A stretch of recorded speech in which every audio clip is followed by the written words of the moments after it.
NDA ప్రభుత్వానికి బలంగా నిలబడ్డా. నా గెలుపే అటు ఇటు ఉండుంటే మిగతా రిజల్ట్ నాకు ఎలా ఉంటే తెలిసేది. కానీ నా గెలుపుని గ్యారంటీ చేశారు ఇక్కడ.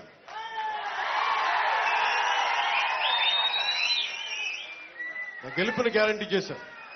మీ అందరికీ పేరు పేరున నా హృదయపూర్వక నమస్కారాలు, హృదయపూర్వక ధన్యవాదాలు. నామినేషన్ ఆ రోజు క్యాంపెయినింగ్ ప్రక్రియలో అర్థం కావట్లేదా?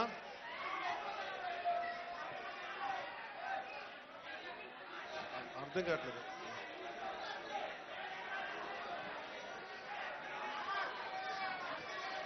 కనిపించట్లేదా? కొంచెం మీరు మీడియా మీరు కొంచెం కూర్చుంటే వాళ్ళకి కనిపిస్తాం. ముందు మీరు మధ్యలో మీరు కూడా నుంచో కొంచెం వెనక్కి వెళ్ళండి దయచేసి. అన్ని ఒకసారి చేయలేనమ్మా, అన్ని తీసుకోలేండి రిప్రజెంటేషన్స్. అలా కుదరదు. అలా కుదరదు. మీకు పంపిస్తాను, మీరు తీసుకోండి. అలా కుదరదు. పాస్ ఆన్ చేయండి.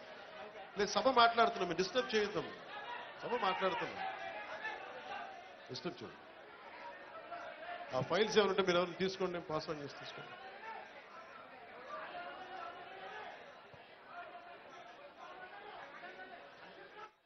మీ అందరికీ ఒక నిమిషం దయచేసి. అంటే ఈ సభ యొక్క ముఖ్య ఉద్దేశం, నేను మీకు కృతజ్ఞతలు చెప్పుకోవడానికి వచ్చాను ఇక్కడికి. నేను ఎందుకంటే మీరే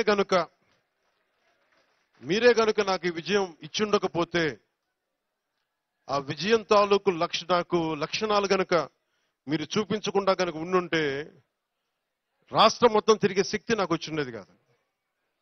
ఇక్కడ నాకు పిఠాపురం నాకు అంత బలం ఇచ్చింది, రాష్ట్రం మొత్తం తిరిగేలా బలం ఇచ్చింది.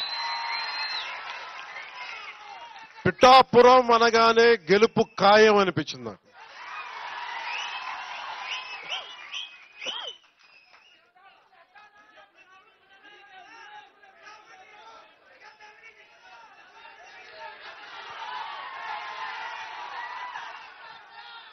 నేను ఒకటే నమ్మాను,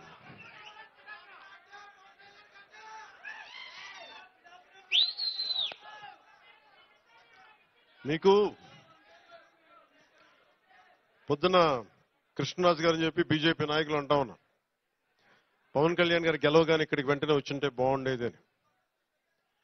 నేను కేవలం ఒక ఎమ్మెల్యేని కాదు, మొత్తం ఎన్డీఏకి అండగా నిలబడ్డ వ్యక్తిని.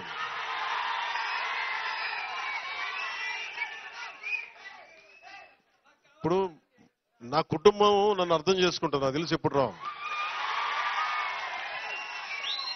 మొత్తం బాధ్యతలు తీసుకున్నా. నిజంగా చెప్పాలంటే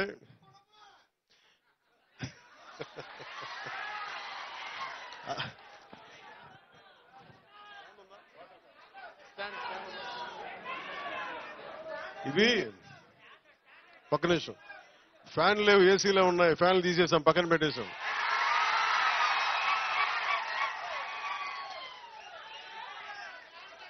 ఇది ఒక్క నిమిషం అంటే నాకు ఒకటే అనిపించింది.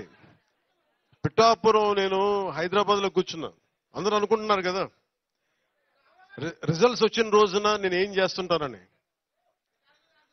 రిజల్ట్స్ రోజున నేను ఏం చేస్తాను, 2014 సంగతి చెప్తా, 2019 సంగతి చెప్తా, 2024 ఎన్నికలు.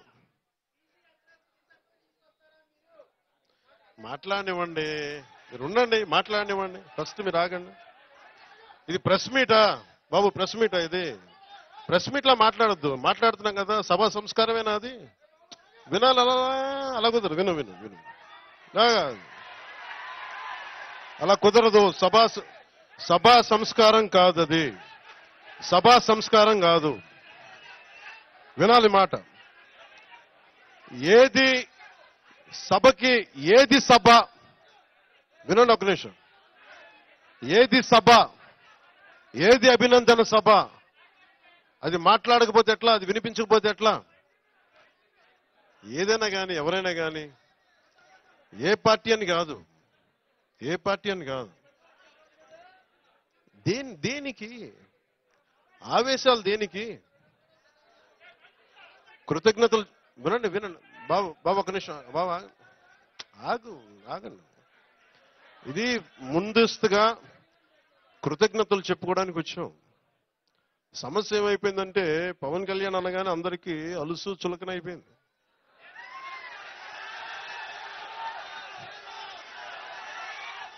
చెప్తున్నా అంటే వీళ్ళకి ఎలాంటి వాళ్ళు కావాలంటే జగన్ లాంటి నాయకుడు రైట్ అనిపిస్తాడు. ఒకసారి ఇంటర్వ్యూలు ఇవ్వడం, మాట్లాడితే కొడతాడు, బెదిరిస్తాడు. వాళ్ళ దగ్గర భయంగా ఉంటారు, వాళ్ళ దగ్గర బలంగా ఉంటారు. ఇట్లా చేతులు కట్టుకుని కూర్చుంటారు. మనం ప్రేమగా ఉంటాం కదా, గుండె విప్పి మాట్లాడతాం కదా, అందుకని చులకన. అందుకని దయచేసి అందరూ కూడా నేను చాలా గట్టివాడిని గుర్తుపెట్టుకోండి. భయాలు లేవు నాకు. ఎంత మొండివాడినో, ఎంత పట్టు పడితే వదలను గుర్తుపెట్టుకోండి. అందుకని నాతో మాట్లాడేటప్పుడు చాలా పద్ధతిగా మాట్లాడాను. గుండెల్లో పెట్టుకొని మర్యాద ఇస్తాను, గుండెల్లో పెట్టుకొని. నియమాలు పాటిస్తాం, ప్రోటోకాల్స్ పాటిస్తాం. కానీ అలుసుగా తీసుకుంటే మటుకు నేను అంత తేలిగ్గా తీసుకున్నాను. ఎందుకంటే నేను ఒక వ్యవస్థని నడపాల్సిన వాడిని. ఒక వ్యవస్థను నడపాల్సిన కొన్నిసార్లు నేను గట్టిగా ఉండక తప్పదు. నాకు ఇష్టం ఉందా లేదా అని కాదు, గట్టిగా ఉండక తప్పదు. నేను మీకు మాట ఇచ్చాను, లా అండ్ ఆర్డర్ చాలా చాలా బలంగా ఉంటుందని చెప్పాను. ఆయన చెప్పిన బాధ నాకు అర్థమవుతా ఉంది.